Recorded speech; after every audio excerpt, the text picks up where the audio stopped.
Doctor रचित मल्होत्रा, आपके लिए एक लेटर आया है। बाहर आपके नाम से आया था तो मैं आपके ऑफिस में ले आया। अस्पताल में काम करने वाला लड़का डॉक्टर रचित मल्होत्रा के सामने खड़ा उसे एक लेटर दे रहा था, जबकि रचित, जो अभी एक जरूरी पेशेंट को देखने जा रहा था, उसके कदम पल भर के लिए रुक गए थे। उसका दिल धड़क उठा था। लेटर? दिमाग में एकदम से आया था ट्रांसफ़र लेटर, और उसका दिल थम सा गया। वो अपना ट्रांसफ़र बिल्कुल भी नहीं चाहता था, और उसे जो उम्मीद थी, अगर उस उम्मीद के अनुसार उसका ट्रांसफ़र हो गया तो वो अपनी ज़िंदगी आगे सर्वाइव कैसे कर पाएगा। सरकारी नौकरी में यही सबसे बड़ा पंगा होता है, इंसान अपनी मर्जी से एक जगह टिक नहीं पाता। उसने कॉल करके अपने साथी डॉक्टर को जरूरी पेशेंट को देखने के लिए भेज दिया और खुद वहीं कुर्सी पर बैठकर उस लेटर को खोलने लगा। ट्रांसफ़र लेटर ही था, और ट्रांसफ़र लेटर को देखकर उसने अपना सर हाथों में थाम लिया। जो कुछ वो सोच रहा था वही हुआ था। उसका ट्रांसफ़र एक छोटे से गांव में कर दिया गया था। वहां आजकल एक महामारी फैली हुई थी, लोग बहुत ज़्यादा बीमार हो रहे थे और अपनी जान से हाथ भी धो रहे थे।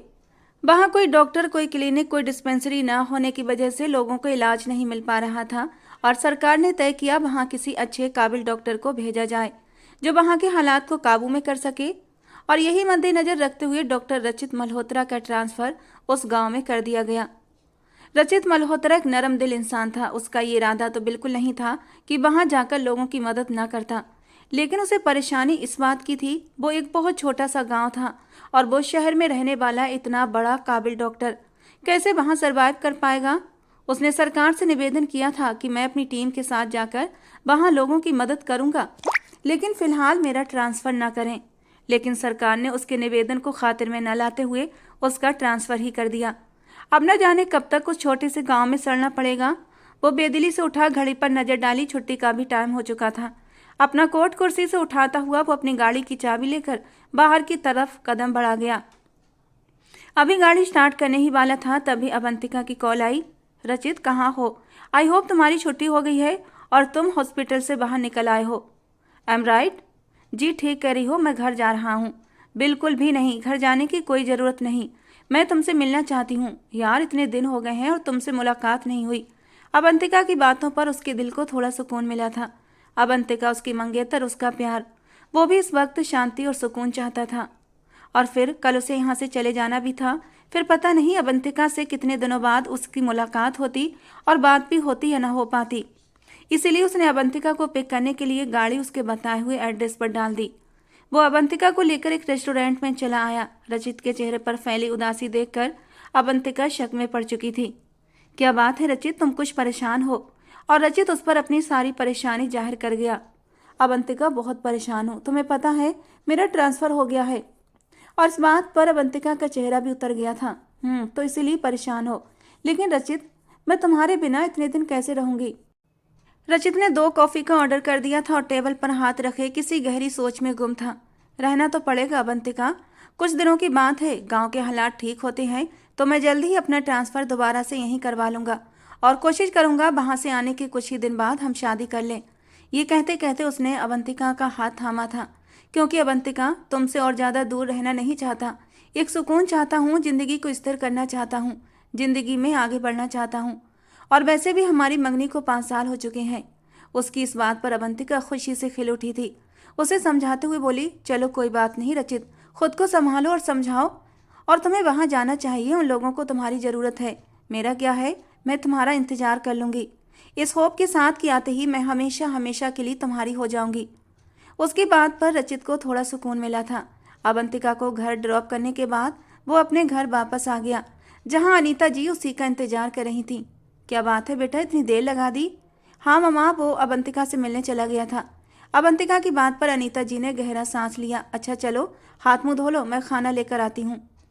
मम्मा, खाने के बाद पैकिंग भी करनी है। क्यों, पैकिंग क्यों करनी है? मम्मा, ट्रांसफ़र हो गया है ना, तो जाना पड़ेगा। अनीता जी को पहले ही पता था उसका ट्रांसफ़र होने वाला है, इसलिए उन्हें ज़्यादा हैरानी नहीं हुई थी, बल्कि वो खुशी से बोली, मेरा आशीर्वाद तुम्हारे साथ है रचित। वहाँ जाकर मन लगाकर लोगों की सेवा करना। उन लोगों को भी डॉक्टर की ज़रूरत होती है। बेचारे लोग छोटी छोटी बीमारियों में पड़कर दवा न मिलने के कारण और सही इलाज न मिलने के कारण मर जाते हैं। तुम लोगों को जागरूक करना, उन्हें समझाना कि अपने बच्चों को पढ़ाएं लिखाएं, उन्हें अच्छी शिक्षा दें ताकि वो पढ़ लिख कर अपने गाँव के लिए कुछ कर सकें। जी मम्मा, मैं भी यही सोच रहा हूँ। परेशान भी हूँ, वहाँ जाकर क्या करूँगा, कैसे सरवाइव करूँगा। सुना है बहुत ही छोटा सा गांव है, जिंदगी की सुविधाएं बहुत कम हैं। मैं समझती हूँ बेटा, लेकिन तुम्हें इन सब चीज़ों की आदत डालनी होगी। सबसे बड़ा फर्ज होता है इंसान के लिए इंसानियत का। तुम्हें इस बात की खुशी नहीं होगी कि तुम वहाँ जाकर लोगों की जान बचाओगे? बताओ मुझे। और वो सर हिलाकर रह गया था। वाकई वहाँ के लोगों को उसकी ज़रूरत थी और उसने अपना मन बना लिया वहाँ जाने के लिए। खाना खाकर वो अपने कमरे में चला आया और पैकिंग करने लगा, एक नए इरादे के साथ, एक नई उम्मीद के साथ। लेकिन वो ये नहीं जानता था कि गांव जाकर उसकी ज़िंदगी एकदम पलटने वाली थी। किस्मत उसे एक ऐसे दोराहे पर लाकर खड़ा करने वाली थी जहां से आगे जा सकता था और ना ही पीछे। अगले ही दिन वो गांव के लिए रवाना हो चुका था और गांव पहुंचते ही उसने सब कुछ वैसा ही देखा जैसा कि उसने उम्मीद की थी। छोटा सा गांव, अनपढ़ लोग जिन्हें इस बात से कोई मतलब नहीं था कि उन्हें आगे भी बढ़ना है, जिंदगी में कुछ करना है। वो बस अपनी छोटी सी दुनिया में ही खुश थे। वहाँ एक छोटी सी डिस्पेंसरी बनी हुई थी जो शायद कई सालों से बंद पड़ी थी। उसने एक लड़का अपने काम के लिए रख लिया। उसे कहकर उसने डिस्पेंसरी की सफाई करवाई और डिस्पेंसरी के साथ लगा एक छोटा सा कमरा भी था। गांव के हालात बिल्कुल ख़राब थे। घर घर जाकर वो लोगों को दवा देता, बीमारी के बारे में समझाता, कैसे उससे बचाव करें ये भी समझाता। लोग उसकी बातों को समझने भी लगे थे। उसे अच्छा भी लग रहा था, लेकिन इन सब के बावजूद वो बहुत परेशान था, क्योंकि जिस तरह की ज़िंदगी वो जी रहा था वो समझ नहीं पा रहा था आगे के दिन कैसे गुजरेंगे। इस वक्त वही वो एक छोटे से क्लिनिक के साथ जुड़े कमरे में बैठा हुआ था, गहरी सोचों में गुम था। कुछ ही दिनों में वो यहाँ की बीमारी पर काफ़ी कंट्रोल कर चुका था। लोग साफ सफाई का ध्यान रखने लगे थे, बीमारी से बचाव करने लगे थे, पर किसी भी तरह की कोई सुविधा मौजूद नहीं थी और वो शहर में रहने वाला लड़का खुद को यहाँ पर एडजस्ट नहीं कर पा रहा था। ना ही यहाँ पर कोई नेटवर्क आ रहा था, ना ही दूसरी सुविधाएं थीं। जब से वो आया था उसने एक बार भी अपनी माँ से बात नहीं कर पाई थी। वो अच्छी तरह जानता था उसकी माँ उसके लिए बेहद परेशान होंगी। घर में जवान बहन और माँ की परेशानी का एहसास, और दूसरी तरफ उसे अवंतिका की उदासी का भी पता था कि अवंतिका किस कदर गुस्से में होगी। वो जब से शहर से गांव आया था उसने एक बार भी अवंतिका से बात नहीं की थी। मोबाइल निकालते हुए उसने एक बार फिर सिग्नल देखे, लेकिन सिग्नल न होने के बराबर थे। उसे अब सच में गुस्सा आने लगा था। 15 दिन में वो अच्छा खासा काम इस गांव के लिए कर चुका था। वापस शहर जाना चाहता था, लेकिन सरकार उसके निवेदन पर कान नहीं धर रही थी। न जाने एकदम से बैठे बिठाए सरकार को क्या ख्याल आया कि उसे यहाँ पर लाकर पटक दिया, इस वीरान जंगल में जहाँ काम के इंसान न होने के बराबर थे। मैं तो यहाँ पर 1 मिनट भी नहीं रह सकता, चाहे फिर इसके लिए मुझे जॉब ही क्यों न छोड़नी पड़े। मोबाइल को मेज पर फेंकते हुए वो 2 उंगलियों से अपने माथे को मसलते हुए लगातार यही सोच रहा था। शहर में सारी सुविधाओं के साथ जिंदगी गुजारने वाला लड़का अब यहाँ आकर सच में खुद को मुसीबत में फंसा हुआ महसूस कर रहा था। अभी वो इसी मुसीबत का सामना कर रहा था जब एकदम से ही उसका दरवाज़ा खुला। उसने पलट कर दरवाजे की ओर देखा तो देखता ही रह गया। अंदर दाखिल होती उस लड़की को उसने एक पल के लिए अजीब नजरों से देखा और फिर वो कितनी ही देर तक उससे नजरें नहीं हटा पाया। सादे से काले रंग के सूट में दमकता हुआ उसका कमसिन हुस्न इतना होश उड़ा देने वाला था। वो अपनी परेशानी भूलकर एकटक उसे देखने लगा। सिर्फ एक पल में ही उसने दिल में ये मान लिया था कि उसने आज तक इतनी हसीन और मासूम लड़की नहीं देखी, और वो भी इस जंगल जैसे गांव में जहां पर उसे लगता था कि जानवर और उनसे मिलते जुलते इंसान ही रहते हैं, जिनके अंदर ना ही किसी तरह के संस्कार हैं, ना ही जिंदगी जीने के लिए कोई तरीका। उसे यहाँ पर आए हुए सिर्फ 2 हफ्ते हुए थे और इन 2 हफ्तों ने वो इतना सीख गया था कि जैसे यहाँ पर बरसों से रह रहा हो। न जाने इस लड़की जैसे खूबसूरत लोग यहाँ पर कैसे जिंदगी गुजार लेते हैं। उस लड़की के चेहरे पर परेशानी साफ जाहिर हो रही थी, जैसे वो कुछ कहना चाहती हो। बार बार पीछे मुड़कर भी देख रही थी। कुछ देर वो परेशानी और डर से उसे देखती रही, फिर डरते हुए उस कमरे को देखने लगी जिसमें वो इस वक्त मौजूद था। लड़की ने हाथ में कपड़े से सिला हुआ एक थैला पकड़ रखा था, जिसे उसने मजबूती से हाथों में उठाकर सीने से लगा रखा था, जैसे वो उसके लिए दुनिया जहान की कीमती चीज हो। रात के इस वक्त अकेली लड़की का यहाँ पर आना उसे अच्छा खासा अजीब लगा। फिर ये सोचकर खामोश हो गया कि शायद ये गांव के लोग बिल्कुल सादा दिमाग के मालिक हैं और इन चीज़ों से इनका कोई संबंध नहीं। यहाँ पर मेरे कमरे में क्या कर रही हो और क्या काम है तुम्हें? वो उसे सर से लेकर पैर तक देखते हुए सख्त अंदाज में बोला। जब वो लड़की उसकी तरफ बढ़ी और कहने लगी, मुझे आपसे बहुत ज़रूरी काम है। देखिए, मैं बहुत परेशान हूँ। आपके सिवा कोई दूसरा मेरी मदद नहीं कर सकता। और उसकी बात सुनकर रचित को सच में बेहद गुस्सा आया। एक तो उसे अपनी परेशानी सताई जा रही थी और अब आधी रात को ये लड़की उसके कमरे में आकर अजीब बातें कर रही थी। मैं यहाँ पर फ्री नहीं हूँ जो रात को भी तुम लोगों की परेशानियाँ सुलझाता रहूँ। वैसे भी मैं बहुत परेशान हूँ। फिलहाल निकलो यहाँ से, सुबह आना। वो उसे गुस्से से धुतकारते हुए बोला।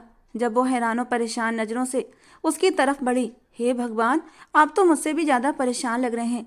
चले, मुझे जल्दी से बता दें आप क्यों परेशान हैं। मैं आपकी परेशानी का हल निकालने की कोशिश करूंगी।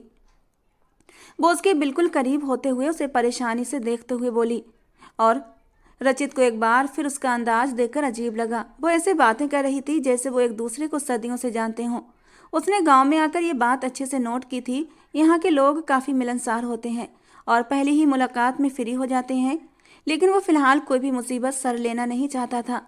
उसे एक पल के लिए वो लड़की इतनी मासूम लगी कि वो उसकी तरफ देखते हुए धीरे से बोला। मुझे किसी से ज़रूरी बात करनी है और वो मेरा इंतज़ार भी कर रही होगी, लेकिन यहाँ पर सिग्नल ना होने के बराबर हैं। रचित की बात पूरी होते ही वो लड़की उसके कंधे पर जोर से धप्प लगाते हुए बोली। अरे डॉक्टर जी, ये भी कोई मसला है। मैं यूँ चुटकी में आपकी प्रॉब्लम हल कर देती हूँ। आप मेरे साथ आएँ, मैं आपको उस जगह पर लेकर जाती हूँ जहाँ गांव के लोग शहरी रिश्तेदारों से फ़ोन पर बात करते हैं। उस जगह पर सिग्नल बहुत अच्छे आते हैं। रचित का दिल चाहा वो इनकार कर दे, लेकिन बात करना भी जरूरी थी। वो लड़की यहीं की रहने वाली थी और हो सकता था वो किसी ऐसी जगह को जानती हो जहाँ पर जाने से उसकी बात घर वालों से और अवंतिका से हो जाए। उसकी एक बहुत बड़ी परेशानी हल हो सकती थी। वो लड़की उसे लेकर उस कमरे से बाहर निकली और डॉक्टर रचित उसके पीछे पीछे उसके साथ चल दिया। जब वो थोड़ा सा दूर एक ऊंची सी पहाड़ी के पास जाकर रुकी और उसकी तरफ देखते हुए बोली। डॉक्टर साहब, आप इसके ऊपर चढ़ जाएं और आराम से बैठकर जितनी मर्जी बात कर लें। यहाँ पर अच्छी तरह सिग्नल आ जाते हैं। डॉक्टर रचित उसकी तरफ शुक्र भरी नज़रों से देखते हुए बोला। थैंक यू सो मच, लेकिन इस पर चढ़ना मेरे लिए बहुत ही मुश्किल काम है। जब वो लड़की उसके सामने हाथ बढ़ाते हुए बोली। कोई बात नहीं, मैं आपको सहारा देती हूँ। आप थोड़ा ऊपर जाकर बैठकर बात कर लें। मैंने तो कभी यहाँ बैठकर किसी से बात नहीं की, लेकिन मैंने गांव वालों को यहाँ पर बात करते देखा है। वो इसी पर बैठकर बात कर रहे होते हैं। उस लड़की ने अपना हाथ आगे बढ़ाया और रचित का हाथ थामते हुए पहाड़ी की तरफ बढ़ने लगी कि तभी एक हेडलाइट रोशन हुई और एक गाड़ी तेजी से उनकी तरफ बढ़ती दिखाई दी और फिर उस पहाड़ी के नीचे खड़ी हो गई। दो नौजवान उस गाड़ी से निकलते हुए उनकी तरफ बढ़े और रचित उनको देखकर एकदम बौखला गया। काशवी की आंखों में भी डर के साए लहरा थे। नीचे उतरो डॉक्टर, अभी तुम्हें यहाँ पर आए 15 दिन नहीं गुजरे और तुम गांव की लड़कियों के साथ अय्याशियाँ करते फिर रहे हो। जबकि उनके इस अंदाज पर उनकी बात सुनकर डॉक्टर रचित को हैरत ने आ घेरा। शायद वो लोग गलत समझ रहे थे। इससे पहले वो उनको कोई सफाई या कोई तसल्ली देता। एक लड़का तेजी से काशवी की तरफ बढ़ा और उसके मुंह पर एक जोरदार थप्पड़ मारते हुए बोला। तू अपनी हरकतों से बाज नहीं आएगी ना? और कितने गुल खिलाएगी? आज तुझे ठिकाने लगा कर ही रहूंगा। जब वो तेजी से उसकी तरफ बढ़ा और उसे रोकते हुए बोला। देखिए, आप लोग जो कुछ समझ रहे हैं वो बिल्कुल गलत है। वो लड़का बिना उसकी बात सुने उस लड़की को घसीटता हुआ गाड़ी की तरफ बढ़ा और बिना उसकी कोई भी बात सुने, उसकी परवाह किए उसे गाड़ी में धकेलते हुए बोला। अब तो इन दोनों का फैसला पंचायत में ही होगा। तुम्हारी हिम्मत कैसे हुई तुम यहाँ आकर हमारी बहन बेटियों के साथ कोई भी रिश्ता जोड़ो? तुम जानते भी हो वो लड़की कौन है? रोशन चौधरी की बहन है वो। डॉक्टर रचित उनकी बात सुनकर एकदम परेशान हो चुका था। वो नहीं जानता था कि वो कितनी बड़ी मुसीबत में फंस चुका है। काशवी इस गांव के चौधरी की बेटी थी और 4 भाइयों की इकलौती बहन थी।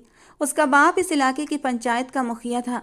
इलाके में लड़कियों को हमेशा अपने घरों तक ही सीमित रखा जाता था और अपनी परंपराओं में जकड़ कर रखा जाता। न जाने काशवी उस दिन डॉक्टर के पास कमरे में क्या करने के लिए आई थी जब ये सब कुछ हुआ, और अब वो एक बड़ी मुसीबत में फंस चुके थे। इस बात का अंदाजा रचित को उस वक्त हुआ जब वो पंचायत के बीचों बीच खड़ा होकर अपने चरित्र की सफाइयां पेश कर रहा था। उसे अपने ऊपर भी गुस्सा आ रहा था कि वो उस लड़की की बात मानकर बुरी तरह फंस चुका है। लड़की भी रोते हुए अपनी सफाइयां दे रही थी और कह रही थी कि वो तो सिर्फ डॉक्टर साहब की मदद करना चाहती थी, लेकिन उसके भाई इस बात पर बिल्कुल भी यकीन नहीं कर रहे थे, बल्कि उसे डरा धमकाकर खामोश करवाने की कोशिश कर रहे थे। जब सारी बात सुनकर पंचायत में मौजूद एक आदमी खड़ा होते हुए बोला। चौधरी ब्रजेश, अगर दोषी तुम्हारी बेटी है तो दोष इस शहर से आए हुए लड़के का भी है। इसे मालूम होना चाहिए था कि गांव वालों की इज्जत की तरफ मैली आंख से भी नहीं देखा करते। अपनी बेटी के साथ साथ इसे भी सजा दिलवाओ, ताकि आज के बाद किसी भी इंसान की हिम्मत ना हो इस इलाके में आकर यहाँ की औरतों की तरफ आंख उठाकर देखे। बाकी सब लोग भी उनकी बात सुनकर यही कहने लगे, बिल्कुल, इस इंसान को भी उतनी ही सजा मिलनी चाहिए और सजा के तौर पर इन दोनों की शादी करवा दें और इन्हें गांव से निकाल देना चाहिए, ताकि आज के बाद कोई भी ऐसी हरकत ना करे और इस लड़की के साथ सारे संबंध भी खत्म कर दिए जाएं।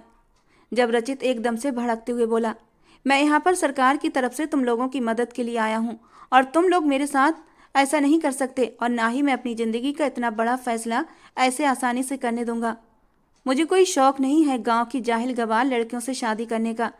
अगर तुम लोग वाकई समझते हो कि मेरी कोई गलती है तो मुझे कोई और सजा दे दो, लेकिन मैं इस लड़की से कभी भी शादी नहीं करूंगा। उसने अपना दो टूक फैसला सुना दिया। वो अपनी ज़िंदगी का इतना बड़ा फैसला उन लोगों के हाथों सौंपकर अपनी ज़िंदगी बर्बाद नहीं कर सकता था। जबकि काशवी खामोशी से देखते हुए उसे रो रही थी। वो अच्छी तरह जानती थी ना ही उसकी बात की कोई अहमियत है, ना ही उसके जज्बात और इज्जत का कोई ख्याल करेगा। जब डॉक्टर की बात सुनकर लड़की का चाचा उठते हुए बोला, तो फिर ठीक है, अगर ये लड़का इसके साथ शादी नहीं करना चाहता तो मैं अभी और इसी वक्त इसकी शादी अपने नौकर से करवाना चाहता हूँ। और उसके साथ ही उसने आवाज़ लगाकर अपने नौकर को बुलाया, जो थोड़ी देर के बाद ही सामने आकर खड़ा हो गया। रचित को उसे देखते ही बहुत गुस्सा आया था। वो अधेड़ उम्र का एक गंदा मैला सा इंसान था, जिसकी दाढ़ी के बाल बड़े हुए थे और मूछें भी बड़ी हुई थीं। उसके हुलिये को और भी अजीब बना रही थीं। सब लोग इस शादी के लिए हामी भर चुके थे। जब उसने एक नज़र पलटकर उस मासूम सी लड़की को देखा, जो डरी हुई नज़रों से उन लोगों को देख रही थी जिस भी वजह से उसके पास आई थी, उस वक्त खैर वो बुरी तरह फंस चुकी थी और ये सब कुछ डॉक्टर रचित की मदद करने के बदले उसे चुकाना पड़ रहा था। अचानक ही उसे उस पर बेइंतहा तरस आया। उसका दिल चाहा सामने खड़े हुए सारे लोगों को शूट कर दे, जिनके सामने एक औरत, खास तौर पर एक बेटी की कोई इज्जत नहीं थी। अगर वो उस पर इतना भरोसा नहीं कर सकते थे तो उसे पैदा करने की क्या ज़रूरत थी। इससे पहले वो लोग उस नौकर के साथ उसकी शादी करवाते। उसने ऊंची और बुलंद आवाज़ में कहा, मैं इस लड़की से शादी करने के लिए तैयार हूँ। और उसकी आवाज़ सुनते ही पूरी महफिल में सन्नाटा सा छा गया। लोग हैरत से उसे देख रहे थे, जो कुछ देर पहले तक इस शादी से इनकार कर रहा था, अब अचानक उससे शादी करने के लिए मान गया था। काशवी भी हैरत भरी नज़रों से उसे देख रही थी, जिसके चेहरे के हाव भाव बहुत सख्त हो चुके थे, जैसे उसे अंदर ही अंदर बहुत गुस्सा आ रहा हो और वो अपने इस गुस्से को दबाने की कोशिश कर रहा हो। काशवी का चाचा अपने फैसले से जर्रा बराबर पीछे हटने वाला नहीं था। उसने बेहद जोर दिया कि लड़की की शादी मेरे नौकर से ही होगी, लेकिन रचित भी हिम्मत करके उसके सामने डट गया और आखिरकार सबकी मौजूदगी में काशवी और डॉक्टर रचित की शादी करा दी गई। वो लड़की जो कुछ देर पहले ही उसने देखी थी, अब उसकी ज़िंदगी में इतनी बड़ी हैसियत से शामिल हो चुकी थी। वो तो कभी सोच भी नहीं सकता था कि उसकी ज़िंदगी का इतना बड़ा फैसला यूं कुछ ही पलों में तय करके उसकी ज़िंदगी को यूं बर्बाद कर दिया जाएगा। उसके सारे सपने, उसकी सारी ख्वाहिशें दम तोड़ने लगीं, लेकिन वो कुछ भी नहीं कर सकता था। जो होना था अब हो चुका था। अभी तो फिलहाल उसे अपने ऊपर भी सख्त गुस्सा आ रहा था कि उसने जल्दबाजी करते हुए अपनी ज़िंदगी बर्बाद कर दी। लेकिन अगर वो ये सब कुछ ना करता तो उस मासूम लड़की की ज़िंदगी अंधेरों में डूब सकती थी। शादी के साथ साथ उन लोगों ने कुछ शर्तें भी लिखवाई थीं, क्योंकि लड़की के चाचा ने भरपूर कोशिश की थी कि उसकी शादी किसी भी तौर पर रचित से न होने पाए, और कुछ ऐसी शर्तें रखनी कि उन शर्तों को पूरा न करने की सूरत में रचित खुद ही शादी से इनकार कर दे। लेकिन अब वो किसी भी सूरत अपनी बात से पीछे नहीं हटना चाहता था, इसीलिए खामोश बैठा रहा। शादी होने के बाद वो लोग एक एक करके अपने अपने घरों को चले गए और काशवी उसके पास ही बैठी हुई रो रही थी। वो तो सोच भी नहीं सकती थी उसने अपनी आज़ादी के लिए उस इंसान के गले में कितनी बड़ी मुसीबत डाल दी। वो तो उस रात सिर्फ मदद के इरादे से उसके पास गई थी और उसके बदले में ये सब कुछ हो गया जिसका वो बहमो गुमान में भी नहीं सोच सकती थी। रचित लगातार उसे रोता हुआ देखकर अंदर ही अंदर कुढ़ रहा था, इसीलिए उसे गुस्से में देखते हुए बोला, अब जाओ यहाँ से या मेरे सर पर ही बैठी रहोगी। और उसकी बात सुनकर काशवी कुछ देर तक उसे हैरानी से देखती रही, फिर धीरे से बोली, अगर आपने मेरी मदद कर दी है तो पूरी तरह मेरी मदद कर दीजिए। इन लोगों ने मुझे अपने घर से निकाल दिया है, वापस अपनी ज़िंदगी में शामिल नहीं करेंगे और मेरे पास यहाँ रहने के लिए कोई ठिकाना नहीं है। मुझे अपने साथ ही ले चलें और शहर जाने के बाद बेशक मुझे मेरे हाल पर छोड़ देना, मैं अपने लिए कोई ना कोई ठिकाना ढूंढ लूँगी। वो रोते हुए उससे फरियाद कर रही थी। जिस इंसान के साथ अभी उसका रिश्ता जुड़ा था, और इतना मजबूत रिश्ता कि उसे अंदाजा भी नहीं था। एक छोटी सी मदद उसे कहां से कहां लेकर आई थी। उसे रह रहकर उस इंसान के लिए अफसोस हो रहा था जिसकी जिंदगी कुछ ही पलों में बर्बाद कर दी गई थी। वो अंदर ही अंदर खुद को दोषी ठहरा रही थी। अगर उसके बस में होता तो वो ये सब कुछ कभी ना होने देती, लेकिन हालात उसके बस में नहीं थे। डॉक्टर रचित खुद पर जब्त किए बैठा था। उसे बिल्कुल समझ नहीं आ रहा था वो किन लोगों में आकर फंस चुका है। वो लोग जिन्हें अपनी बेटियों और बीवियों की इज्जत और जिंदगी की कोई परवाह नहीं। वो लोग कैसे उसके लिए अपने दिल में नरमी रख सकते थे कि वो अपनी माँ का इकलौता बेटा, अपनी बहन का आखिरी सहारा था। उसे अभी अपनी जिंदगी बेहद जरूरी थी। वो अपनी जिंदगी को इन लोगों के बीच बर्बाद करना नहीं चाहता था, लेकिन अब उसके साथ वो लड़की जुड़ चुकी थी और उस लड़की की जिंदगी भी उसके लिए बहुत मायने रखती थी। उस लड़की के साथ कोई लगाव ना सही, लेकिन फिर भी वो उसकी जिंदगी बर्बाद नहीं होने देना चाहता था। वो यही चाहता था कि उसे किसी न किसी तरह शहर पहुंचा दे, फिर वो लड़की खुद ही जाने कि उसे आगे क्या करना था। इसीलिए उसे सख्त तेवरों से घूरते हुए बोला, तुम्हारे पास सिर्फ 5 मिनट का वक्त है, जल्दी अपने घर जाओ, अपना जरूरी सामान लेकर आ जाओ, लेकिन याद रखना मैं सिर्फ 5 मिनट तक तुम्हारा इंतजार करूंगा। वो हाँ में सर हिलाते हुए उसके साथ चल दी। रचित दरवाजे के सामने जाकर रुक गया और वो घर के अंदर चली गई, जहां सब लोग उसे खूंखार नजरों से घूर रहे थे। वहां पर कोई भी ऐसा इंसान नहीं था जो उस पर तरस खाता या उससे उसकी सारी हकीकत पूछता। सभी उसे शक भरी नजरों से घूर रहे थे। उसके घर वाले उसकी तरफ देखते हुए बोले, अब यहाँ पर क्या लेने आई हो? अपने आशिक के साथ चक्कर चलाकर तुमने हम सबकी इज्जत 2 कौड़ी की कर दी है। तुम्हारी शादी तुम्हारे आशिक से करके अब तुम्हें यहाँ से भेज तो दिया है, अब दोबारा वापस क्यों आई हो? काशवी को उन लोगों के इस अंदाज पर अफसोस हो रहा था। उनके अंदाज अपमान से भरे हुए थे और वो ये भी नहीं जान पाए वो शायद कुछ पल के लिए उनके साथ आखिरी मुलाकात करने के लिए आई है, बल्कि वो उसे तिरस्कार से देखते हुए उस पर ताने कसते हुए अपने अपने कमरों में चले गए। काश आज उसकी माँ जिंदा होती तो कोई भी उसके साथ ये सब कुछ नहीं कर सकता था। उसे वो दिन याद आ रहे थे जब वो दिन रात इन लोगों की सेवा करती थी और अपने चाचा की लड़कियों की हर बात मानती थी, लेकिन आज उसकी छोटी सी गलती पर वो लोग उससे यूं मुंह फेर गए थे जैसे वो उनके ऊपर कोई बोझ थी। वो खामोशी से रोते हुए अपने कमरे में चली गई और जरूरी सामान लेकर दहलीज पर आई। उसने पलटकर एक बार फिर सारे घर को देखा जहां उसने अपनी जिंदगी के 20 साल गुजारे थे। वो 20 साल जैसे भी गुजरे थे, लेकिन इस घर से उसे बेहद मोहब्बत थी, क्योंकि उसकी माँ यहीं इस घर में दुल्हन बनकर आई थी। शादी के 5 साल इसी घर में गुजारे थे। उसे जन्म भी इसी घर में दिया था, 5 साल तक अपनी आगोश में समेटा भी था। लेकिन काशवी के 5 साल का होते ही उसकी माँ उसे इस बेरहम दुनिया में अकेला छोड़कर चली गई थी और आज वो उस घर को छोड़कर जा रही थी, हमेशा हमेशा के लिए। लेकिन कोई भी उसे यहाँ पर रोकने वाला नहीं था। वो खामोशी से बाहर चली गई और वो उसे लेकर अपने कमरे में चला आया। वो उसे किसी भी तरह का कोई रिश्ता नहीं रखना चाहता था, यहाँ तक कि वो तो उसे अपने सामने भी बर्दाश्त नहीं करना चाहता था, लेकिन मजबूरी थी। इसलिए जब वो रात को डरते डरते बेड पर बैठने लगी तो उसने उसे धुतकारते हुए कहा, खबरदार, अगर तुमने किसी भी रिश्ते को बुनियाद बनाकर मेरे करीब आने की कोशिश की या मेरी चीज़ों पर अपना हक जताने की कोशिश की तो तुम्हें तो अच्छा खासा पढ़ा लिखा डॉक्टर मिल गया है, लेकिन मेरी तो जिंदगी बर्बाद हो गई है। मुझे क्या मिला? बस तुम एक जाहिल गवार लड़की जिसे मैं कभी भी अपनी ज़िंदगी में बर्दाश्त नहीं कर सकता। काशवी के रोने में तेजी आ चुकी थी। वो भरी भरी नज़रों से उसे देखने लगी। बोली, गवार ही तो नहीं बनना चाहती थी मैं, इसीलिए तो मैंने उन लोगों से बगावत कर दी। हाँ, तो तुमने बगावत कर दी और मेरी ज़िंदगी को नर्क बना दिया। तुम उस रात मेरे कमरे में ना आती और ना ही मेरी ज़िंदगी मुश्किलों का शिकार होती। वो गुस्से से दहाड़ते हुए उसकी तरफ बढ़ा और उसे बाजू से पकड़कर झंझोड़कर पूछने लगा, क्यों आई थी तुम उस रात मेरे कमरे में? आखिर तुम्हारी यही चाल होगी ना कि तुम मुझे पाना चाहती थी ताकि तुम्हें आज़ादी उन लोगों से छुटकारा मिल जाए। नहीं, ऐसा नहीं है।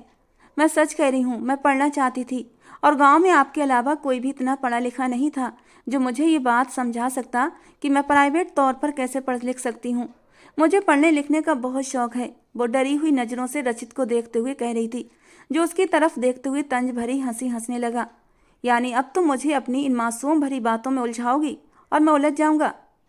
वो कभी भी यकीन नहीं कर सकता था। वो लड़की रात के 12 बजे उसके पास ये सब कुछ जानने आई थी। इससे पहले वो आगे उस पर दहाड़ता, जमीन पर रखे हुए उसके सामान पर उसकी नज़र पड़ी। बस 2 ही थैले थे। एक थैला जिसे वो उस रात अपने सीने से लगाकर लाई थी, और उसके साथ रखा हुआ एक और छोटा सा शॉपर।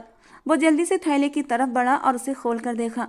किताबों का ढेर उसके कदमों में आ गिरा और वो हैरत से ये सब देखने लगा। यानी लड़की सच कह रही थी। उस रात अपने थैले को लेकर उसके पास आई थी।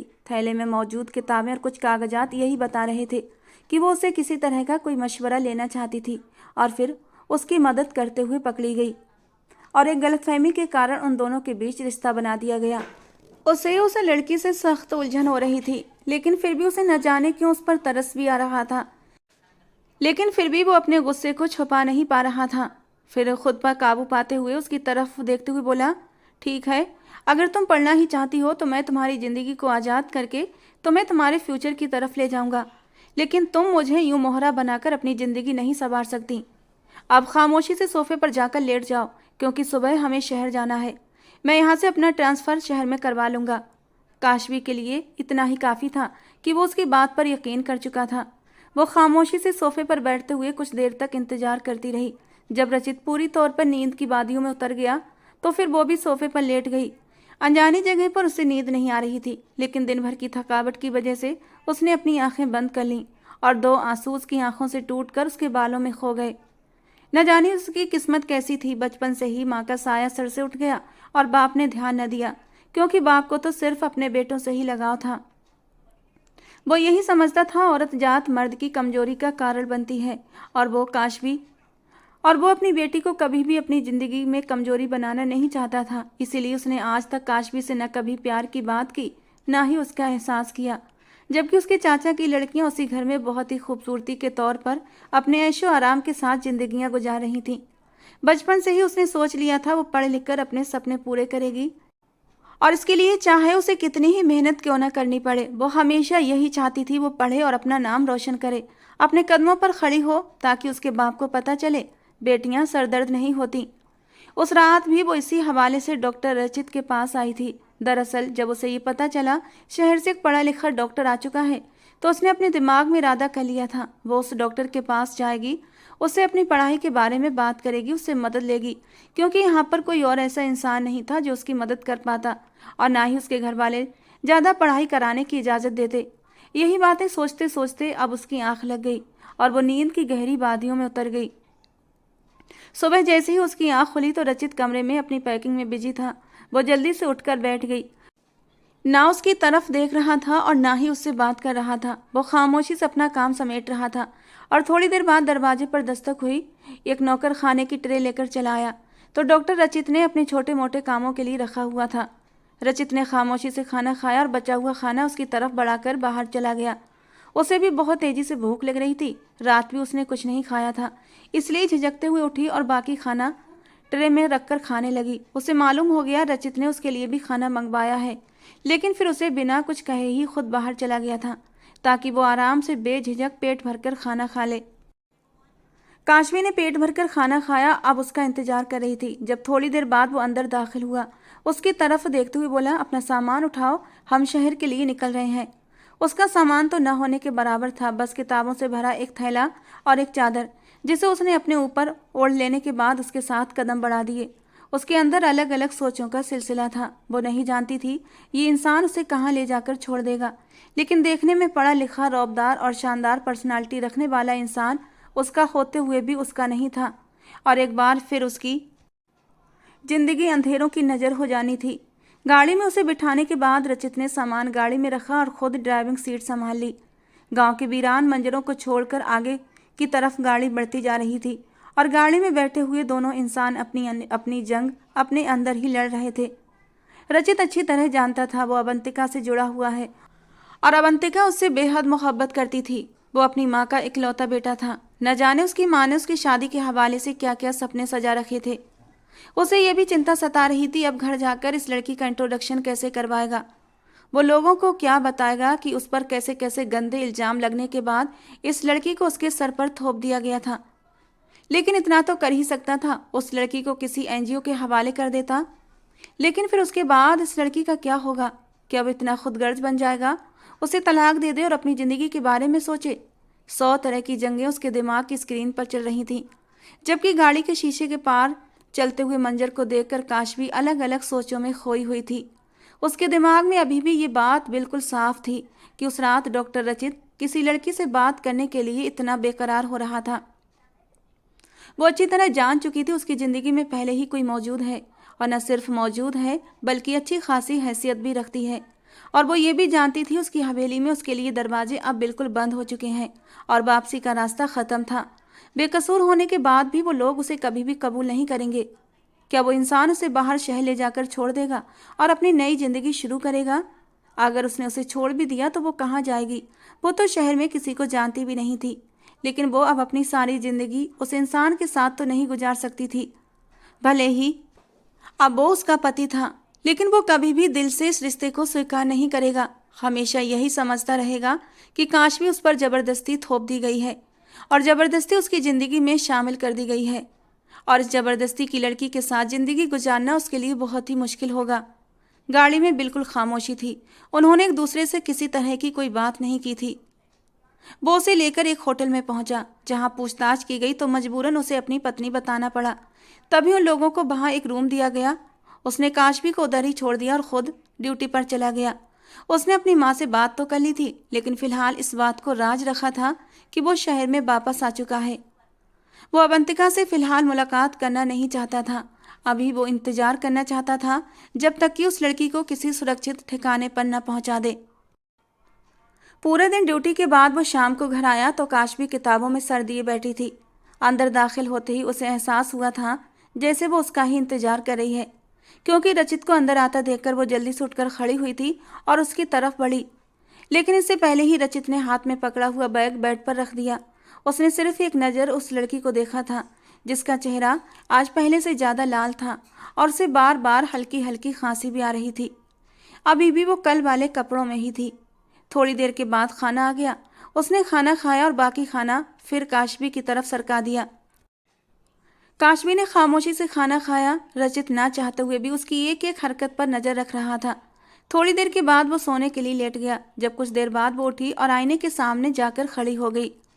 उसने पीछे पलटकर देखा तो रचित की आंखें बंद थीं। वो समझ चुकी थी शायद वो सो गया है। उसने अपनी शॉल उतारकर साइड पर रखते हुए अपने बालों को खोला और अपने बालों में हल्की हल्की कंघी करने लगी। उसका हमेशा से रूटीन था, वो सोने से पहले अपने बालों में कंघी करके ही सोती थी, क्योंकि उलझे हुए बालों के साथ उसे नींद नहीं आती थी।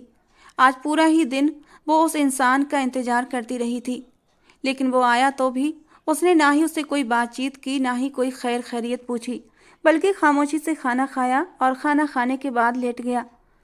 उसे शायद ठंड लग चुकी थी, क्योंकि सारा दिन ही उसके शरीर में हल्का हल्का दर्द रहा था, जिसकी वजह से उसे महसूस हो रहा था कि उसे बुखार भी हो रहा है। उसका दिल चाह रहा था वो आज बेड पर सो जाए, लेकिन वो उस इंसान के गुस्से को अच्छी तरह पहचान चुकी थी। उसने उसे सख्ती से आदेश दे रखा था कि वो उसकी चीज़ों पर हक न जताया करे। न चाहते हुए भी वो सोफे पर लेट गई और अपनी शॉल उठाकर अपने ऊपर अच्छे से फैला ली। रचित, जो काफ़ी देर से आंखें मूंदे लेटा हुआ था, हल्की हल्की आंखें खोलकर उसकी सारी हरकतों को देख रहा था। वो उसके लंबे काले बालों को देखकर काफ़ी देर तक उसे दिलचस्पी से देखता रहा, जो किसी गहरी सोच में गुम थी, और फिर बालों को हल्की सी चोटी में बांध कर सोने के लिए लेट गई। थोड़ी देर के बाद कमरे में गहरी सांसें गूंजने लगीं तो रचित ने तसल्ली से आंखें बंद कर लीं और नींद की वादियों में उतर गया। सुबह रचित उठा तो उस सोफे पर सुकड़ी सिमटी हुई काशवी को देखकर उसे उस पर तरस आया। वो शायद हल्के हल्के कांप भी रही थी। कमरे में जितनी सर्दी थी, बिना कंबल के सोफे पर सोना उसे काफ़ी अफसोस हो रहा था। उसने उसे कंधे से हाथ लगाते हुए उठाया तो वो बिल्कुल वैसी ही पड़ी रही। फिर पीछे हटते हुए उसने उसे आवाज़ दी तो काशवी ने थोड़ी सी आंखें खोली और फिर पूरी आंखें खोलकर उठने की कोशिश करने लगी। उसकी कमर किसी तख्ते की तरह अकड़ चुकी थी और पूरा जिस्म दर्द कर रहा था। सर में भी दर्द था। सफ़र की थकान और सर्दी की वजह से उसे बुखार हो गया था।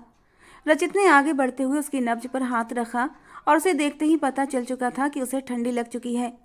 वो लगातार खांस और छींक रही थी। गुड मॉर्निंग, नरमी से देखते हुए वो बहुत ही धीरे से बोली थी। बेड पर चली आओ, वहाँ जाकर आराम से लेट जाओ। थोड़ी देर के बाद नाश्ता तुम्हारे कमरे में आ जाएगा, साथ ही तुम्हारे लिए पेन किलर भी भेज दूंगा। नाश्ता करके ले लेना। और आराम करना, मैं शाम को आकर तुम्हें अच्छे से चेक करूंगा। उम्मीद है आराम करने से तुम्हारा बुखार उतर जाएगा। वो हाँ में सर हिलाते हुए उठी और बेड पर जाकर लेट गई। उसे बाकी इस वक्त आराम की सख्त ज़रूरत थी। सर्दी और आराम न करने की हालत में सोने की वजह से उसकी कमर में दर्द था और बुखार से पूरा शरीर सुन्न हो रहा था। रचित चला गया था। रचित के जाने के बाद कोई भी उस कमरे में नहीं आता था, लेकिन उसे सोए हुए अभी थोड़ी ही देर गुजरी थी कि धड़ाम की आवाज़ के साथ दरवाज़ा खुला। वो हड़बड़ाकर उठकर बैठ गई। अंदर आने वाली लड़की उसे अजीब नज़रों से घूर रही थी। उस लड़की ने बहुत ही अजीब कपड़े पहन रखे थे और उसके पहनने का अंदाज काशवी को बेवजह ही शर्मिंदा कर रहा था। लेकिन वो ये नहीं समझ पा रही थी सामने मौजूद लड़की उसे इतनी गुस्से भरी नज़रों से क्यों घूर रही है। जब वो लड़की उसकी तरफ बढ़ते हुए बोली, तुम यहाँ क्या कर रही हो? काशवी अच्छा खासा बौखला चुकी थी। उसे समझ नहीं आ रहा था कि वो लड़की कौन है और अब उसे क्या जवाब देना चाहिए। इसीलिए बस खामोशी से उस लड़की को देखती रही। जब वो लड़की एक बार फिर उसे देखते हुए सख्त अंदाज में बोली, तुमसे मैंने कुछ पूछा है, गूंगी हो गई हो क्या? उसका सख्त अंदाज सुनकर काशवी डर चुकी थी। उसे बिल्कुल भी समझ नहीं आ रहा था उसे क्या कहना चाहिए। इसीलिए उस लड़की की तरफ देखते हुए बोली, मैं रचित की बीवी हूँ काशवी। और उसकी जबान से निकले ये शब्द सुनकर वो लड़की हैरत भरी नज़रों से उसे देखने लगी और फिर कुछ ही पल बाद उस हैरत में तेज गुस्से की शक्ल अपना ली थी और गुस्से से पास रखा पानी का जग उठाकर जोर से फर्श पर पटक दिया। जग के टूटने से काशवी बहुत ज़्यादा डर चुकी थी। वो नहीं जानती थी कि उस लड़की को इतना गुस्सा क्यों आ रहा था। अब वो लड़की तेजी से पलटी और कमरे से बाहर चली गई। अवंतिका के जाने के बाद काशवी ने गहरी सांस ली और फिर कमरे की दरवाजे को कुंडी लगा ली। पेनकिलर लेकर जब वो सोई तो उसके दर्द में काफ़ी कमी थी, लेकिन उसे सोच सोचकर परेशानी हो रही थी। आखिर वो लड़की कौन थी और उसके सामने इस तरह रिएक्ट क्यों कर रही थी। थोड़ी देर तो ये बात सोचती रही, लेकिन फिर खामोशी से उठी और अलमारी से रचित के कपड़े देखने लगी। उसका इरादा था कि वो कोई भी आरामदायक कपड़े निकाल कर नहा धोकर फ्रेश हो जाएगी। हो सकता है ज़्यादा दिन न नहाने की वजह से उसका शरीर तनाव का शिकार हो चुका हो, लेकिन यहाँ मौजूद सारे कपड़े उसके लिए बिल्कुल भी फिट नहीं थे। सारे कपड़े उसके शरीर के हिसाब से ढीले ढाले थे। आखिरकार कोशिश करने के बाद उसने एक ढीला ढाला ट्राउजर, एक ढीली ढाली टी शर्ट निकाली। उसके पास किसी भी तरह के कोई कपड़े मौजूद नहीं थे और फिलहाल बदन छुपाने के लिए उसे इन कपड़ों की सख्त ज़रूरत थी।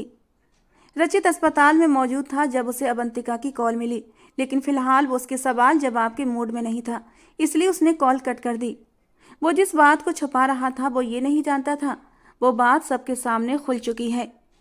अभी थोड़ी ही देर गुजरी थी जब अवंतिका दंदनाती हुई अस्पताल में आई और जैसे बेधड़क उसके कमरे में दाखिल हुई, वो तो देखकर हैरान रह गया था।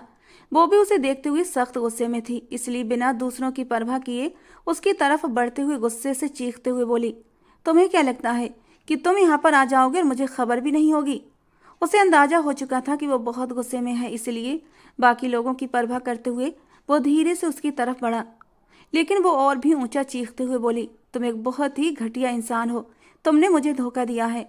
तुम क्या समझते थे अय्याशी और मनमानियाँ करते रहोगे और मुझे कुछ पता नहीं चलेगा? उसे अवंतिका के इस रिएक्शन पर बहुत ज़्यादा गुस्सा आ रहा था। उसे कम से कम उसकी इज्जत का ख्याल रखना चाहिए था। इस अस्पताल का वो बहुत ही इज्जतदार और काबिल डॉक्टर था।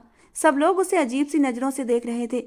वो अवंतिका का हाथ पकड़कर उसे बाहर ले आया। बाहर निकलते ही अवंतिका ने गुस्से से उसका हाथ झटक दिया। वो उसे समझाते हुए बोला, अवंतिका, बात समझने की कोशिश करो। मैं गांव जाकर बुरी तरह फंस चुका था। बहुत ही घटिया इल्जाम लगाने के बाद उस लड़की को मेरे सर पर थोप दिया गया है। मैं तो खुद भी उससे कोई रिश्ता रखना नहीं चाहता और उसे इस रिश्ते से आज़ाद कर देना चाहता हूँ, लेकिन फ़िलहाल उसका मेरे अलावा इस दुनिया में कोई नहीं है। मजबूरन मुझे कुछ दिन तक उसे अपने साथ रखना पड़ेगा और फिर मैं उसे छोड़ दूंगा। मेरा यकीन करो अवंतिका, तुम्हें उस लड़की से हमदर्दी हो रही है, लेकिन तुम्हें मेरी परवाह नहीं। मैं 5 साल से तुम्हारे लिए हर रिश्ता रिजेक्ट कर रही हूँ और तुम्हारे साथ जुड़ी हुई हूँ। मैं अच्छी तरह जानती हूँ तुम्हारा नेचर कैसा है। तुमने उस लड़की का रंग रूप देखकर ही उससे शादी की है ना? मैं तो मर्दों की नेचर से अच्छी तरह जानकार हूँ। अवंतिका का अंदाज और रवैया उसे बहुत गुस्सा दिला रहा था। वो जितना उसे समझाने की कोशिश कर रहा था वो उतना ही बिगड़ती जा रही थी और आखिरकार बिना उसकी कोई बात सुने और जाने वो उस पर चीखते हुए बोली, मैं उस लड़की से अभी अभी मिलकर आई हूँ। अगर तुमने उसे तलाक न दी तो मैं उसे 2 कौड़ी का करके रख दूंगी। या फिर उसकी जान ही ले लूंगी। तुम जानते हो ना मेरी जिद को रचित। वो ये कहते हुए चली गई थी, लेकिन रचित अजीबोगरीब रवैये का शिकार हो चुका था। उसे खुद पर भी गुस्सा आ रहा था और अवंतिका के रवैये पर भी। अवंतिका को आज उसकी इज्जत का ख्याल नहीं था और उस पर भरोसा नहीं था, तो वो बाकी की जिंदगी कैसे उसकी इज्जत का ख्याल करते हुए उस पर भरोसा कर सकती थी। लेकिन फिलहाल उसे अवंतिका भी ठीक लग रही थी। आखिर कोई भी लड़की ये नहीं चाहेगी कि उसका मंगेतर किसी और के साथ शादी करके बैठ जाए, लेकिन कम से कम उसकी हकीकत पर भरोसा तो करना चाहिए था। इन्हीं सोचों में वो वापसी के रास्ते पर आ रहा था। जैसे ही वो दरवाजा खोलकर कमरे में दाखिल हुआ, बेड पर लेटी हुई लड़की ने बुरी तरह अब उसका ध्यान अपनी तरफ खींचा था। उसने हैरत से उसे देखा। पता नहीं उस लड़की का ये लापरवाह सा रूप देखकर रचित को बहुत अच्छा लग रहा था। उसकी नजरें उसके वजूद से हटी नहीं रही थीं। वो बेखबर सो रही थी। सोते हुए भी उसके चेहरे पर मासूमियत फैली हुई थी। एक बार फिर रचित के दिमाग में से सारी परेशानियां गायब हो गईं और वो दिलचस्पी से उसे देख रहा था, जो उसके कपड़ों में किसी मासूम सी गुड़िया की तरह लग रही थी। रचित धीरे धीरे कदम उठाता बेड के करीब आकर उसके पास बैठ गया। वो गहरी नींद में थी और उसका चेहरा बिल्कुल लाल पड़ रहा था। उसने धीरे से उसके माथे पर हाथ रखा तो उसे अंदाजा हुआ कि वो तेज बुखार में फूंक रही है। उसके एहसास ने उसे आंखें खोली और फिर अपने करीब बैठे रचित को देखकर वो एकदम से हड़बड़ाकर उठ बैठी। कैसी तबीयत है अब तुम्हारी? वो उसके यूं देखने पर उसे कुछ न सूझा तो उसकी तबीयत का पूछने लगा, जबकि सामने बैठी वो उसे हैरत से देख रही थी कि वो इंसान तो उससे बात तक करने को राजी नहीं होता था, अब उसका हालचाल जान रहा था। उसने धीरे से गर्दन हिलाते हुए अपने ठीक होने का यकीन दिलाया और जल्दी से उससे थोड़ा सा पीछे हो गई। उसकी इस हरकत को देखकर वो धीरे से मुस्कुरा दिया, लेकिन फिर आगे बढ़कर उसका चेकअप करने लगा और फिर थर्मामीटर लगाकर पीछे हट गया। बैग से कुछ टैबलेट्स निकालकर उसने उसकी तरफ बढ़ाई और उसे लेने का कहते हुए बोला, ये खा लो, इसके बाद मैं तुम्हें एक इंजेक्शन लगाता हूँ। तुम्हारा बुखार सुबह तक बिल्कुल ठीक हो जाएगा। वो एक पेशेवर डॉक्टर की तरह उससे बात कर रहा था, जबकि वो झिझक के मारे कुछ बोल नहीं पा रही थी, बस खामोशी से उसकी बातें सुन रही थी। लेकिन इंजेक्शन वाली बात सुनकर बड़ी बड़ी आंखों से उसे देखने लगी। बचपन से ही उसे इंजेक्शन से बहुत डर लगता था। इंजेक्शन? अरे नहीं, मैं टैबलेट से ही ठीक हो जाऊंगी, आप इंजेक्शन रहने दें। उसकी आवाज़ सुनकर वो हैरत से उसे देखने लगा। मैंने तुमसे राय नहीं मांगी, बस चुपचाप ये टैबलेट खा लो और फिर इंजेक्शन लगाना है। और काशवी ने जल्दी से वो टैबलेट्स मुंह में रखकर निगल ली और फिर जल्दी से सोने के लिए लेट गई। उसका इरादा था वो थोड़ी ही देर में गहरी नींद सो जाएगी ताकि उस इंसान को इंजेक्शन देने का मौका ही न मिले। लेकिन वो भी जैसे उसके सर पर सवार हो चुका था। थोड़ी देर बाद वो उसके करीब होते हुए बोला, उठकर बाजू आगे करो और ये इंजेक्शन लगवा लो। काशवी का दिल जैसे धड़कना बंद हो चुका था। उसने जल्दी से अपनी आंखें बंद कर लीं। उसकी ये हरकत देखकर रचित के चेहरे पर एक दबी दबी मुस्कुराहट फैल गई।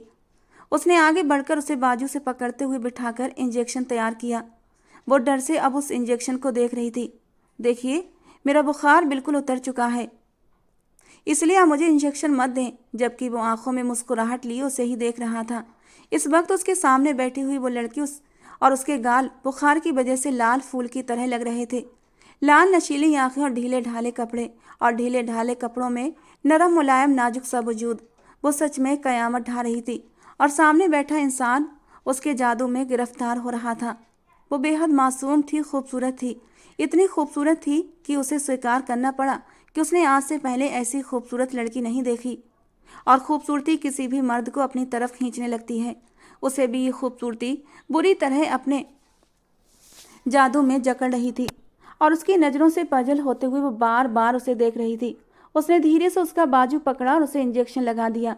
काशवी ने सख्ती से उसके दोनों हाथों को थाम रखा था और अपने दोनों आंखों को कसके बंद कर रखा था। डरे हुए हाव भाव के साथ सर झुकाए बैठी थी। फिर उसने रुई का एक छोटा सा टुकड़ा उसके बाजू पर रखकर दबा दिया। वो खुद भी समझ नहीं पा रहा था कि उसे क्या हो रहा है। वो उस लड़की के इस कदर करीब क्यों आ रहा है जिसने उसे हर हाल में दूर जाना है। वो अपने दिमाग को लाख समझाता, लेकिन उसका दिल बार बार उसी को देखने के लिए हुमक रहा था। थोड़ी देर के बाद रचित बेड पर उसके करीब आकर लेट गया। जब काशवी वहां से उठकर सोफे की तरफ जाने लगी तो उसने बाजू से पकड़कर उसे अपनी तरफ खींचा। वो किसी टूटी हुई डाल की तरह उसके सीने पर आ गिरी और बाल किसी झरने की तरह बिखर गए। तुमने मेरे कपड़े क्यों पहने हैं? रचित के सवाल पर वो कुछ हड़बड़ाती हुई अपने कपड़ों की तरफ देखने लगी। दरअसल मेरे पास कोई कपड़े नहीं थे तो मुझे मजबूरन आपके कपड़े पहनना पड़े। उस वक्त आपने मुझे सिर्फ 5 मिनट का वक्त दिया था जिसमें मैं अपनी किताबें और कागजात समेट कर बाहर आ गई थी। मुझे डर था कि कहीं आप मुझे छोड़कर वापस न चले जाएं, इसलिए जल्दबाजी में मैं अपने कपड़े नहीं उठा पाई। उसे अपने कपड़ों में देखकर उसे बिल्कुल भी बुरा नहीं लगा था, बल्कि उसे तो अपने कपड़ों में वो बहुत ही क्यूट सी गुड़िया की तरह लग रही थी। वो उसे मुस्कुराते हुए देख रहा था। काश भी उसके सीने से वापस उठने की कोशिश करने लगी, लेकिन उसने उसे अपने और भी करीब खींच लिया। दोनों की सांसें एक दूसरे के चेहरे पर पड़ रही थी। मुझे जाने दें प्लीज, काश भी धीरे से मिनमिनाई, लेकिन उसकी किसी भी बात को खातिर में न लाते हुए वो उसे लगातार देखे जा रहा था। और फिर अगले ही पल वो अपने होठों से धीरे धीरे उसके चेहरे के हर नक्श को छूने लगा, जबकि वो हड़बड़ाते हुए उससे दूर जाने की कोशिश कर रही थी। वो अच्छी तरह जानती थी वो इंसान सिर्फ जज्बात के हाथों मजबूर होकर बहक गया है और बहकते हुए उसके करीब आया है, इसलिए उसके साथ रिश्ता बना रहा है। और अगर रिश्ता बनाने के बाद उसने उसे छोड़ दिया तो वो कहीं की न रहेगी। और यह भी हो सकता है ये खुमार उतर जाने के बाद वो सारा दोष उसके कंधों पर सवार कर दे। लेकिन वो तो उससे मोहब्बत में खुद से समेटे हुए यूं महसूस कर रहा था जैसे सुकून उसकी पूरी रग रग में फैल चुका हो।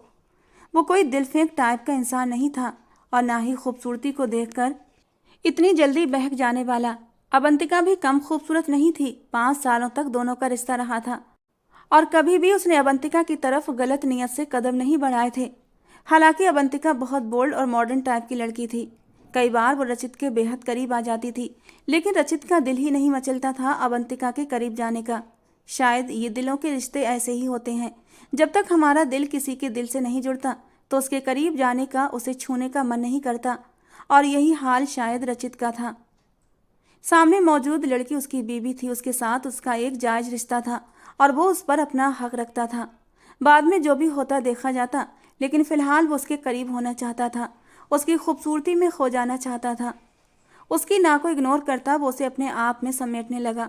काश बीबी कितनी देर तक खुद को उसकी मजबूत पकड़ से छुड़ा पाती।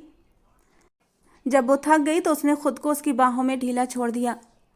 वो सब कुछ मुकद्दर के हवाले कर देना चाहती थी। उसे अच्छा नहीं लग रहा था कि वो उसे इतने प्यार से अपनी बाहों में समेट रहा था और वो उसे दुत्कार दे। इसीलिए उसने अपना सर उसके सीने पर रख दिया और अपने आप को उसकी बाहों में ढीला छोड़ दिया। और उस रात रचित ने अपने और उसके बीच की सारी दूरियां मिटा दी। रचित की आंख खुली तो वो उसकी बाहों में बेखबर सो रही थी। जब आंख खुलते ही रात के सारे पल उसके दिमाग में घूमने लगे और वो अचानक ही उठ बैठा। उसे यूं इतनी जल्दी उठता महसूस करके काशवी ने भी अपनी आंखें खोली। वो इंसान दोनों हाथों में सर गिराए परेशान सा बैठा था। जब काशवी ने धीरे से उसके कंधे पर सर रखते हुए उसे देखने लगी, जो कुछ रात को हुआ वो नहीं होना चाहिए था। और रचित की बात सुनकर काशवी हैरत से उसे देखने लगी। आखिर उसका डर सही साबित हुआ। वो इंसान उसे उस वक्त इस्तेमाल कर चुका था और अब खुद को कसूरवार महसूस कर रहा था। वो अच्छी तरह जानती थी ये सारा दोष उसी के हिस्से में आने वाला है, क्योंकि वो तो मर्द है, खुद को हर जिम्मेदारी से आज़ाद कर देगा। उसकी आंखों में अचानक ही आंसू जमा होने लगे। सारी जिंदगी उसने किस तरह से गुजारी थी, रो रो कर, तड़प तड़प कर, और अब फिर से। रचित फिलहाल उससे कोई बात नहीं करना चाहता था और बिना उसे कोई बात किए अस्पताल चला गया। लेकिन वो ये नहीं जानता था आज एक और हकीकत उसका इंतजार कर रही थी। अवंतिका ने न सिर्फ उसके अस्पताल में बल्कि उसके घर में भी जाकर अच्छी खासी बदतमीजी की थी और उसकी माँ से कुछ ऐसी ऐसी बातें की थी जो बर्दाश्त के बाहर थीं। रचित की माँ ने कॉल की तो उसकी परेशानी और भी बढ़ गई। वो अस्पताल से सीधा अपने घर चला गया। अनीता जी उससे अच्छी खासी नाराज हो चुकी थी। उन्हें अपने बेटे से ऐसी उम्मीद नहीं थी और ना ही उसने आज तक ऐसी कोई हरकत की थी कि उनका सर झुक जाता। आज उसकी वजह से वो लड़की उन्हें जली कटी सुनाकर चली गई थी।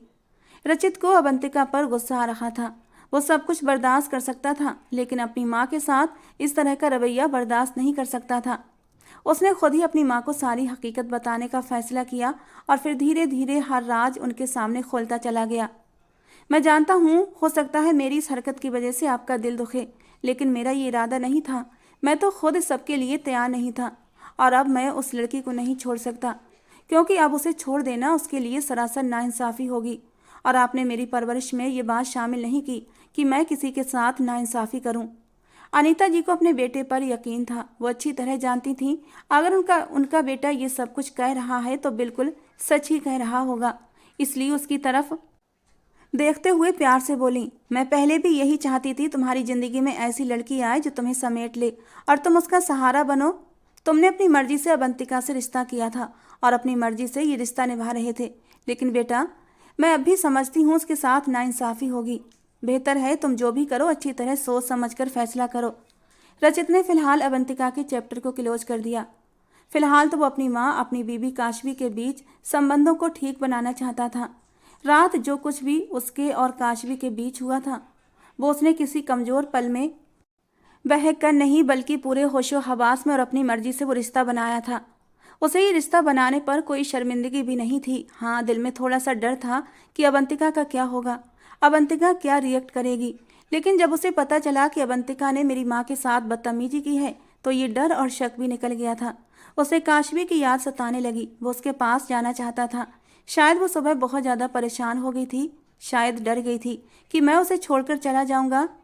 अनीता जी ने उससे कहा कि अगर अब तुमने शादी कर ही ली है तो बहू को घर ले आओ, क्योंकि उनका इरादा था वो बहू से मिलने के बाद अच्छी तरह उन दोनों की शादी को लोगों के सामने लेकर आएंगी, एक अच्छी और बड़ी सी पार्टी देकर, ताकि मेहमानों में उनके रिश्तेदारों में ये बात अच्छे से मशहूर हो जाए और किसी को बातें बनाने का मौका न मिले। वो जानता था आज वो परेशानी में बेहाल हो चुकी होगी, क्योंकि घर से निकलते हुए उसने काशवी की आंखों में आंसू चमकते हुए देखे थे। आते आते उसे काफ़ी देर हो चुकी थी। जब वो कमरे में दाखिल हुआ तो वो सोफे पर सर घुटनों में दिए बैठी थी और उसे देखते ही वो जल्दी से उसकी तरफ बढ़ी थी। कहाँ चले गए थे आप? मैं कब से आपका इंतजार कर रही थी। कहते कहते उसकी आंखों से आंसू फिसलकर गालों पर आने लगे। वो उसकी इस बेकरारी पर मुस्कुरा दिया। वो रोते हुए उसे देखने लगी। मैं अच्छी तरह जानती हूँ कि जो कुछ हमारे बीच हुआ उसमें आपकी मर्जी शामिल नहीं थी, लेकिन हम इस मामले को भुला देंगे और मैं खामोशी से आपकी ज़िंदगी से चली जाऊंगी। लेकिन प्लीज़ मुझे यूँ बेसहारा मत छोड़ें। मुझे किसी भरोसेमंद इंसान के हवाले कर दें, किसी ऐसी जगह जहाँ मैं अपनी बाकी की ज़िंदगी गुजार सकूँ। रचित चुपचाप उसे रोते हुए देखता रहा। फिर आगे बढ़कर उसने अपनी उंगली के पोरों से उसके आंसू साफ करते हुए कहा, मैं खुद को तुम्हारे लिए एक भरोसेमंद इंसान समझता हूँ। क्या तुम मेरे साथ पूरी ज़िंदगी गुजारोगी? और वो हैरानगी से उसे देखने लगी। वो तो सोच भी नहीं सकती थी वो इंसान जो कुछ कह रहा है बिल्कुल सच था। उसे ये महसूस हुआ जैसे वो कोई सपना देख रही हो। उसने आंखों से मुस्कुराते हुए हाँ में सर हिला दिया और रचित ने आगे बढ़कर उसके माथे को चूम लिया। आज वो खुद को बहुत खुशनसीब महसूस कर रही थी, यानी उसकी सारी जिंदगी के सब्र का फल रचित की सूरत में उसे मिल गया था। रचित सुबह ही लेकर उसे अपनी माँ के पास चला आया। खूबसूरत लेकिन सिंपल गुलाबी सूट में हल्का सा मेकअप किए, कंधों पर अच्छी तरह दुपट्टा फैलाए वो बहुत खूबसूरत लग रही थी। जबकि अनीता जी और रचित की बहन सौम्या तो उसे देखते ही उस पर फिदा हो गई थी। उसका अंदाज इतना खूबसूरत लगा कि उन्हें अपने बेटे की किस्मत पर गर्व महसूस हुआ। वो ऐसी ही लड़की डिजर्व करता था, जैसी लड़की भगवान ने अचानक ही उसकी किस्मत में लिख दी थी। और सबसे मिलकर और उनकी मोहब्बत को देखकर वो नम आंखों से भगवान का धन्यवाद कर रही थी। और रचित भी सुकून से था कि उसकी माँ को काशवी बेहद पसंद आई थी। उसने उसी शाम अवंतिका से कांटेक्ट करने की कोशिश की थी, लेकिन अवंतिका ने उसका नंबर ही ब्लॉक कर दिया था। न वो उससे मिलना चाहती थी, ना ही कोई बात और ना ही कोई संबंध रखना चाहती थी। और फिर उसने भी उस दिन तय कर लिया कि उसकी ज़िंदगी का मकसद सिर्फ और सिर्फ काशवी से शुरू होकर काशवी पर ही ख़त्म होगा। ना ही किसी दूसरे की गुंजाइश है और ना ही वो उसे लेकर अब अपनी ज़िंदगी में आएगा। फिलहाल के लिए तो अनीता जी ने उसे अपनी बहू से बिल्कुल अलग कर दिया था, क्योंकि उनका ख्याल था अब एक बार रिसेप्शन की पार्टी देंगे, उसके बाद पूरी तरह दुल्हन बनाकर उसके कमरे में भेजेंगे और उसे देखने के लिए सारा सारा दिन बेताब रहता था। वो उसे देख नहीं पा रहा था और ना ही कॉल पर उससे बात कर पा रहा था। एक ही दिन में वो उससे पूरे घर वालों पर अपनी मोहब्बत का जादू बिखेर चुकी थी और उनके दिलों पर कब्जा कर चुकी थी। एक हफ्ते के बाद सारे मेहमानों में इनविटेशन कार्ड दे दिए गए थे। आखिरकार रिसेप्शन का दिन भी आ गया और जितने दिनों से वे बेताबी से उसे ढूंढ रहा था, उस दिन उसे अपने सामने सजे सजाए रूप में देखकर पागल होने के करीब था। वो बस एकटक उसे देखे जा रहा था। क्या कोई इतना खूबसूरत और मासूम भी हो सकता है? उसने आगे बढ़कर उसके हाथों को अपने हाथों में थाम लिया और उन हाथों पर अपने होंठ रख दिए। वो उसकी प्यार भरी नज़रों से शर्मा रही थी और फिर रात को वो उसके कमरे में उसकी दुल्हन बनकर बैठी हुई थी। काशवी ने कभी ख्वाबों ख्यालों में भी नहीं सोचा था कि वो कभी ये सब कुछ हासिल कर पाएगी। उसने अपनी जिंदगी का फैसला भगवान के हाथ में दे दिया था और फिर भगवान ने उसे हीरे जैसा इंसान दे दिया। थोड़ी देर बाद वो उसके कमरे में दाखिल हुआ, उसे प्यार से देखते हुए बोला, मेरी जिंदगी को बेहद खूबसूरत बनाने वाली खूबसूरत लड़की का मैं दिल से धन्यवाद करता हूँ। और उसकी खूबसूरत सी बात पर वो मुस्कुरा दी। वो अच्छी तरह जानती थी उस इंसान की ज़िंदगी में उसकी माँ और बहन की कितनी हैसियत है, और वो ये भी जानती थी इस घर में उसे माँ और बहन की बही मोहब्बत नसीब होगी, इसके लिए जिसके लिए वो इतने सालों से तरस रही थी। भगवान ने उसे इतने प्यारे खूबसूरत पति के साथ साथ माँ और बहन का प्यार भी दे दिया था। किस्मत उस पर दिल खोलकर मेहरबान हुई थी। उसने किस्मत की मेहरबानी को अपनी खुशनसीबी समझकर स्वीकार कर लिया था। शादी के अगले ही दिन रचित ने उसका एडमिशन कॉलेज में करा दिया और अब वो रेगुलर कॉलेज भी जाने लगी थी। उसे तो अपनी किस्मत पर यकीन ही नहीं आता था। इतना अच्छा परिवार, इतने अच्छे लोग, इतना अच्छा जीवन साथी। भगवान पर भरोसा करने वालों को कभी भी भगवान नाउम्मीद नहीं होने देता। छूटे रिश्तों ने उसे पलट कर भी नहीं देखा कि वो जिंदा भी है या मर चुकी है, और उसने भी अब उन लोगों की परवाह करना छोड़ दिया था। उसकी ज़िंदगी से जुड़े लोग ही उसके लिए अब सब कुछ थे और वो उनके लिए। दोस्तों, आज की हमारी कहानी आपको कैसी लगी कमेंट बॉक्स में ज़रूर बताना। पसंद आई हो तो प्लीज़ एक लाइक करना, एक प्यारा सा कमेंट ज़रूर करना। दोस्तों, रोज़ एक नई रोमांटिक कहानी सुनने के लिए हमारे चैनल को सब्सक्राइब करना। मिलते हैं दोस्तों अगली किसी नई रोमांटिक कहानी के साथ।